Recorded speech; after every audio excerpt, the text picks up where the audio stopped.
Hello and welcome, Jane O Brien, and thank you for coming on today to talk about your book, Dancing in the Heart of Life. I organised this little interview because I think your book is something very beautiful and special and really useful for people to read. And we'll be getting into the why of that in a little bit. But I also thought it would be really interesting to get you on camera so that readers or any potential readers could actually meet you. And especially in this day and age when we're all putting out video snippets on social media or YouTube, this does seem to be how we're all communicating and getting our message across now. So, welcome, Jane, and thank you for joining me.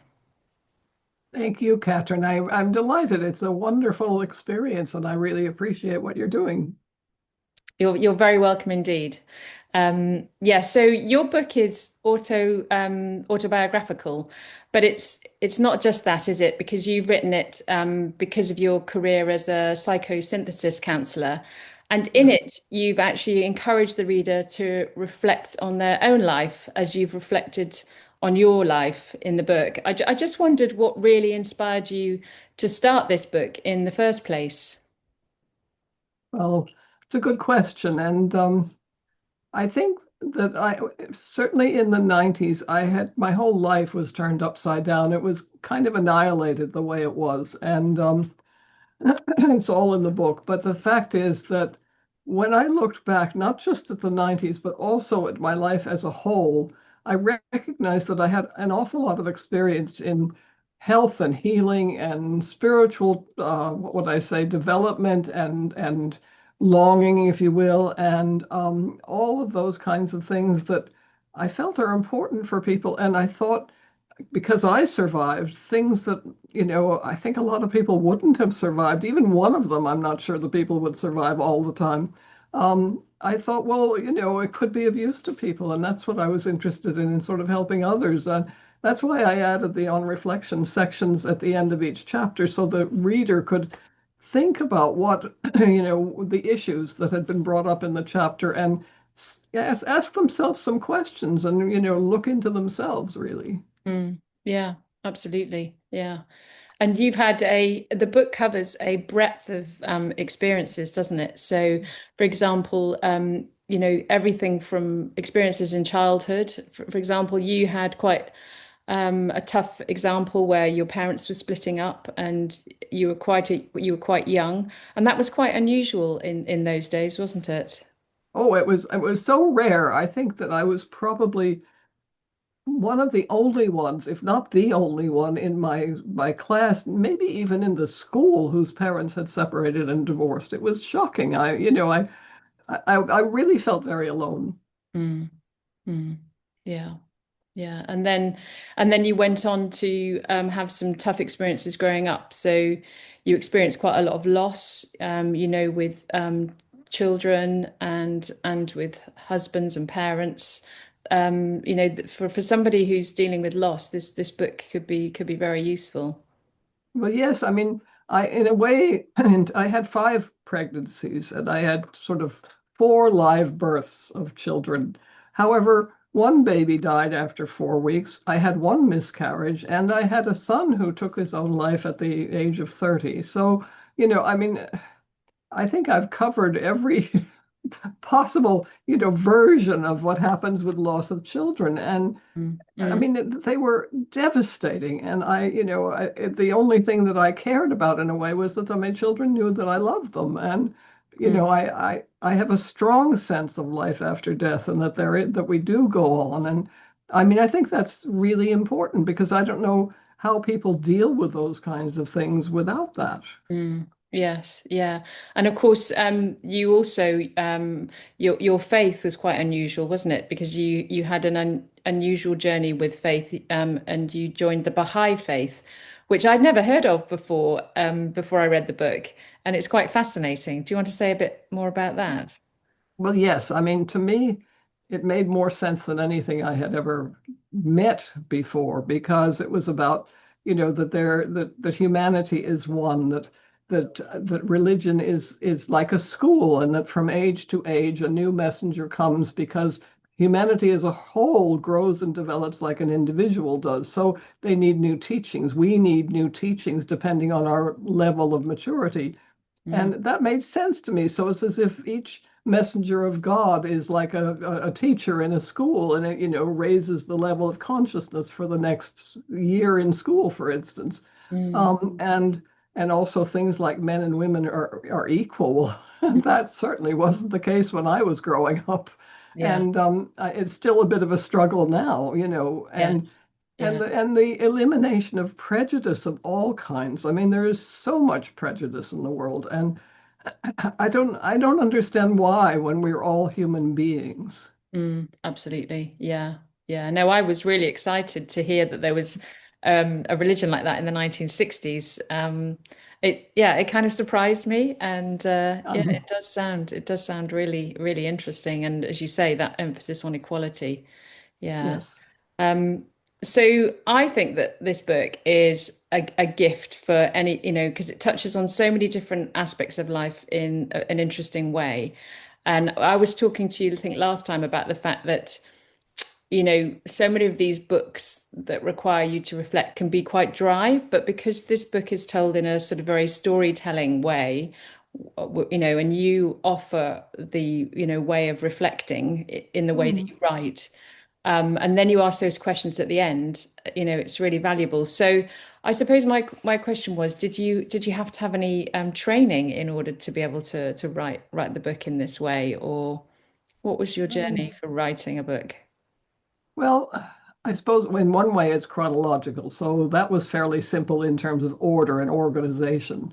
I had written a book previously, which you may laugh when I say it was called The Magic of Tofu, and this was in the 80s, and who cared about tofu in those days, but a few people did, and I sold, I suppose, about 10,000 copies, and it was translated into some other languages. I'm not sure which ones. Anyway, it's out of print now. But so that was the first, exploration.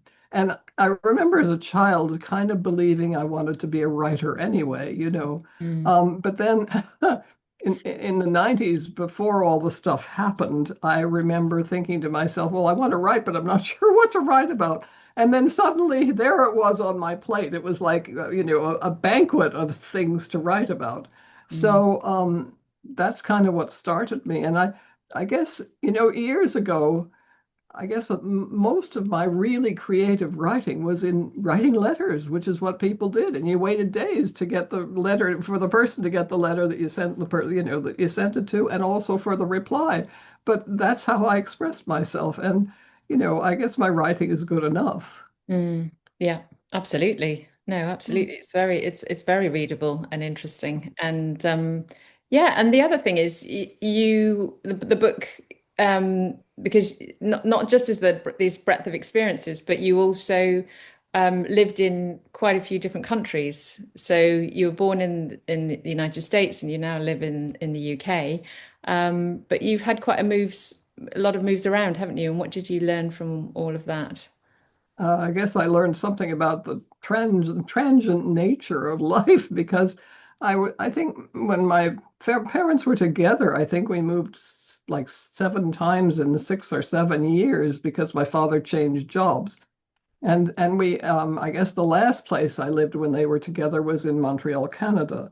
And otherwise it had been a number of different cities in America. But I do remember in Montreal, it was the time when milk was delivered by horse-drawn carriages, and we children in the neighborhood used to get onto the carriage. The man would stop the carriage with the horse and start to take the bottles of milk to the various places, and he'd let us get on and just sit there for a little while, and it was wonderful. It was very exciting, and it was ice cold outside, and so I loved it. And then I guess the last place I lived in America was Chicago.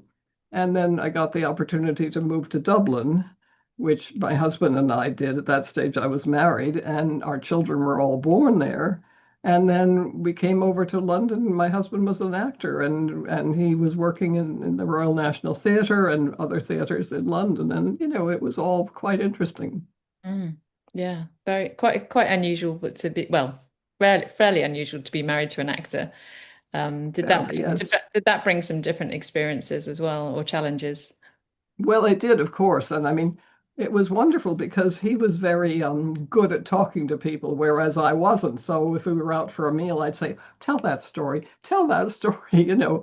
But interesting also is that we divorced for 11 years. We were divorced for 11 years and remarried before he died because I had really wanted a few things to be solved. I wasn't, you know, all that happy in the marriage at one point, and I wanted to resolve those things. And so I asked for a divorce, which we got, and we were always in touch, you know, because of the children and everything like that. And we had been living in Dublin, but then I moved to London in order to train as a counselor and because I wanted to resolve the marriage issues, which eventually we did. So it was really lovely because it was as if we came full circle. Mm.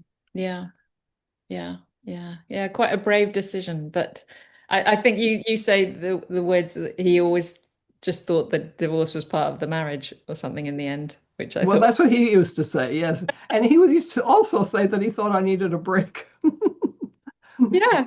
Well, it can be quite healthy, can't it? So, I think so, absolutely. And then I was with him when he died, and it was a wonderful experience, which I describe in the book, because he was quite conscious and he was telling us what he saw.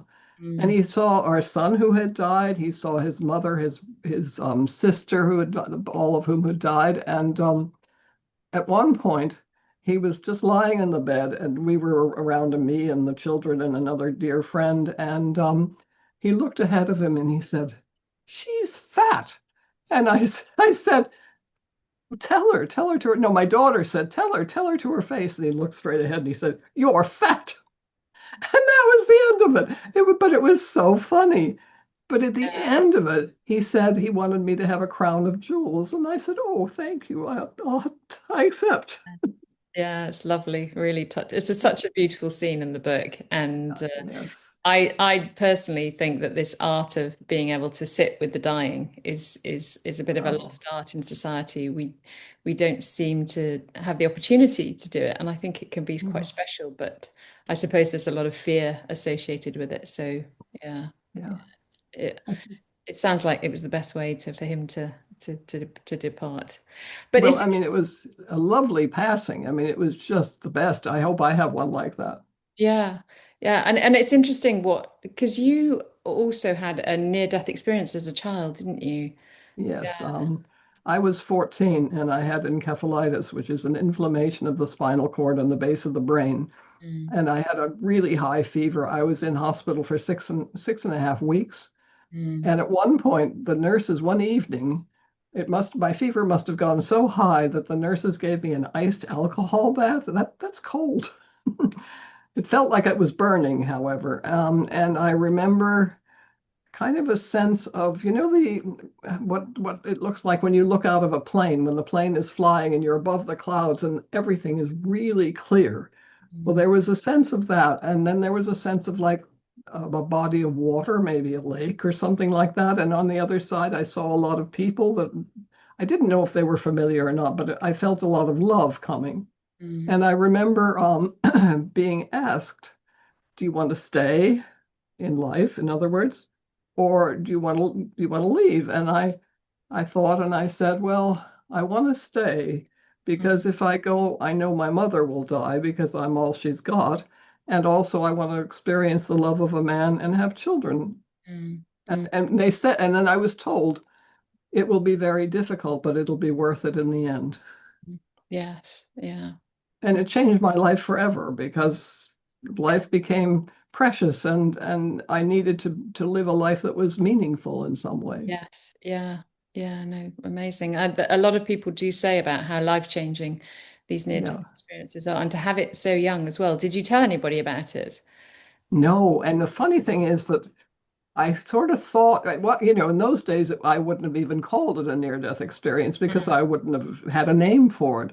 yeah. Um, but I remember after kind of leaving the hospital and going home, I went home in a wheelchair. I'd lost the use of my legs, but I was going to get that back, which I did fairly quickly. And yet I was actually quite depressed because as much as life is lovely in one way, the what I say, the clarity and the experience of the love of the next life is overwhelming. Mm, And yes, I wouldn't say anything because I was sure that if I told anybody about it, they'd lock me up, that I'd be in a mental institution. Right. And this is at age 14, I made that decision. Mm. But you did have that sense of love, that overwhelming sense of love. Oh my goodness. I mean, Yeah. really, I Yeah. can't ever forget it. It's just, it never leaves me. Interesting. And, and for many years, I've thought everybody should have a near-death experience, so that they appreciate life and that they make something that they will be proud of when they get to their deathbed. Yeah, yeah, fantastic. And you've always had quite a sort of instinctual and spiritual sense, haven't you? That that you're being guided Yes, and of your intuition. It's quite strong, isn't it? it's very strong. And I remember in many cases making a decision based exactly on that, on my intuition and, what just felt right. And then having to explain it in logical terms to people. And, whether it was my husband or my mother or my father or relatives or whatever, and it was very hard to explain, but I had to do that because they wouldn't have understood, oh, it's just a feeling I have. Yes, yeah. And there's this beautiful scene in the book where your mother seems to understand and she says to you, you can think what you like, that's fine. You might not always be Yeah. able to say it, but you can think that, which I thought was Yes. very generous of her to explain Yeah. that to you. Well, it was an interesting one because in one way it made me do this and shut me up, but in another way it also protected me because I'm sure that people were horrified at some of the things that I said to them as a child. Yeah. Yeah. Um yeah. And what about the title of the book? So Dancing in the Heart of Life. There's a Khalil Gibran poem at the front of the book which says, "You would know the secret of death, but how would you find it unless you seek it in the heart of life?" But you say that that's not where the title originally came from. No, I think I'm trying, let's see. Well, first of all, I wanted to call it Dancing with Death in the Heart of Life, but people said to me, people don't want to read about death. So I took that out. But I think it came from that there was a movie called Dances with Wolves, I think. Oh yes, yeah, yeah. And there was something compelling for me about the whole idea of people naming others, dances with something or other, or, whatever. And I don't know, I kind of love that sense. Mm, mm. And that's kind of where I got it. Yeah, no, it is a beautiful title. And now you've explained how the near-death experience changed your life. I can kind of see that, where that Mm. comes from.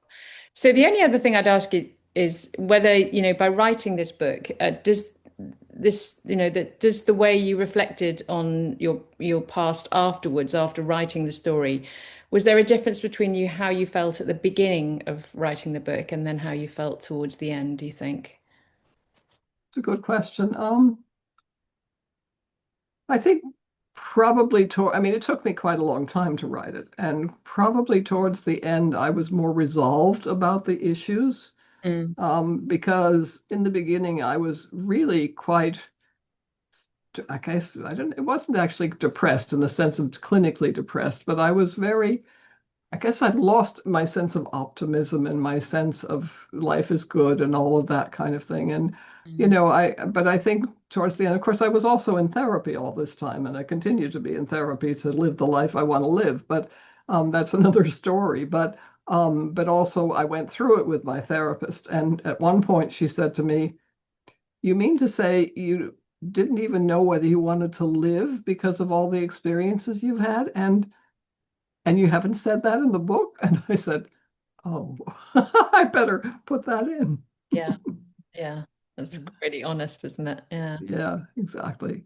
And you're amazing because you're still working, you're still contributing, you're still out there. Oh, Yeah. thanks.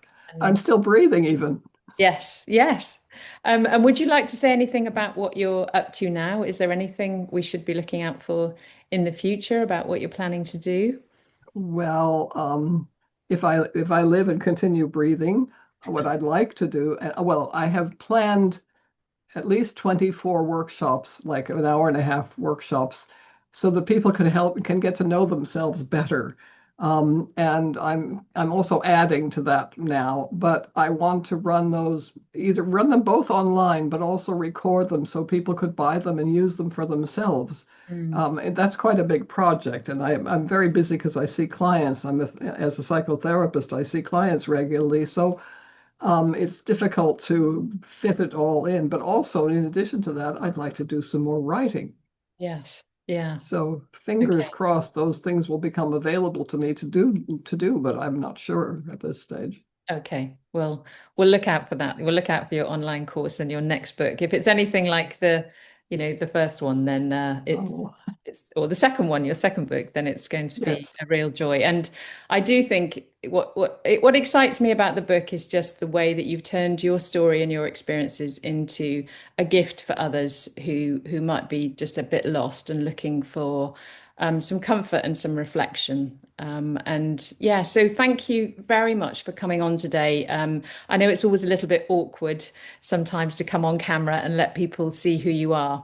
But I really do hope that this will help more people to find your book and enjoy it in the way that I did. So yeah, thank you for Dancing in the Heart of Life by Jane O'Brien. It's available on Amazon, isn't it? And Yes, it is. Yes. yeah. So yeah, so thanks very much, Jane. Thanks for Well, coming on. thank you, Catherine, for even suggesting this. I mean, I was thrilled when you suggested it. I'm really delighted to be able to do it. Oh, my pleasure. My pleasure. Have a wonderful day. Thank you, and you.